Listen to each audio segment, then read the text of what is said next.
Over 16 million jobs were lost forever due to COVID. And by 2025, it's estimated that another 2 million jobs will be lost to automation. This means there will be 10% less jobs available for this year's freshman class. We need to take action to help people suffering from this loss. Over the last few weeks of research, I've come across the term automation anxiety, which was coined in the early 20th century, where laborers were steadily replaced by new machines. Studies have shown that advancing technology and automation is affecting our society more than ever before.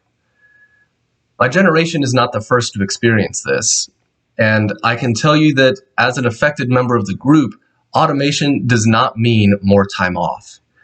It means more responsibility, a greater demand for adapting to computers, and less coworkers. We must start putting people's livelihoods before companies' bottom dollar. I propose implementing a universal basic income to protect workers from growing automation in all fields.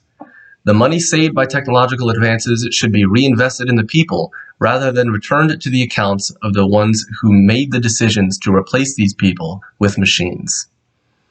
My goal is to express the negative financial impact that automation has on the job market in America. Then, how the implementation of a universal basic income has worked internationally and in America to combat this issue. The impact of automation on the American job market has been happening since the early 20th century.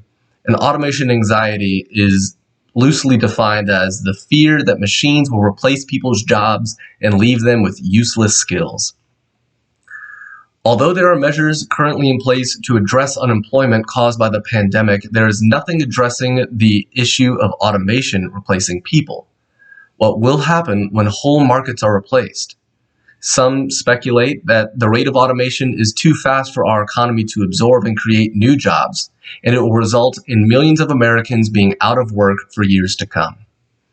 As stated earlier, all industries have seen job loss due to automation, from healthcare, energy, agriculture, and especially retail. A study in 2013 conducted by the University of Oxford estimated 47% of total employment is at risk of being replaced by computerization. Their foreshadowing is just the beginning.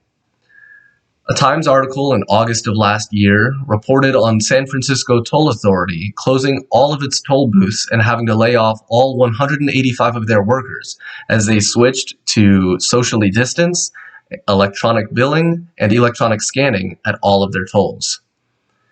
The COVID-19 pandemic accelerated the process of automation, and some economists estimate that 42% of the 40 million jobs lost from the pandemic will never be restored. The problem of automation is being countered with the rebirth of universal basic income, which is being researched and tested by groups around the world. UBI has had trials in America since the late 1960s. The SEED program in Stockton, California is the most noteworthy and recent experiment showcasing the benefits of universal basic income. SEED gave 125 families living well below the poverty line a $500 unconditional monthly stipend for 18 months. The participants of this study reported higher rates of full-time employment, the ability to pay off debts, as well as self-reported improved mental and physical well-being. However, all ideas regarding taxes, UBI has opponents. Negative theorists regarding UBI were tested last year in Spain in a study of over 9,000 participants over the span of 9 months.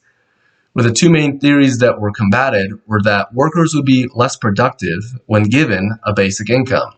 This was disproven. It showed no improvement or degradation of their productivity. And in a somewhat opposite idea, it suggested that workers would work harder in competition with automation. This was also disproven as their productivity remained relatively stable. The full benefits of UBI are still being tested and researched. What is known is that all workers are given more flexibility to invest in childcare, education, their own personal health. UBI also gives individuals the ability to leave toxic or unsafe working environments in order to pursue new ventures. The idea and practice of universal basic income is uncharted territory. However, the data from UBI studies being conducted globally and in America provide a body of evidence demonstrating its societal benefits. As more and more jobs are automized and people are replaced by machines, the profit made from those machines should return to the people who are losing the most, and UBI is the logical solution. As automation drives workers away from industries, the wage inequality is only exacerbated. These corporations using technology to replace workers only have their bottom dollar in mind. Implementing a universal basic income would mean people no longer need to worry whether their livelihood being tied to a job that may become obsolete in a few months or years. So the next time you express your right to vote, inform yourself on the candidates who are proponents of this necessary step for our society to take. Thank you.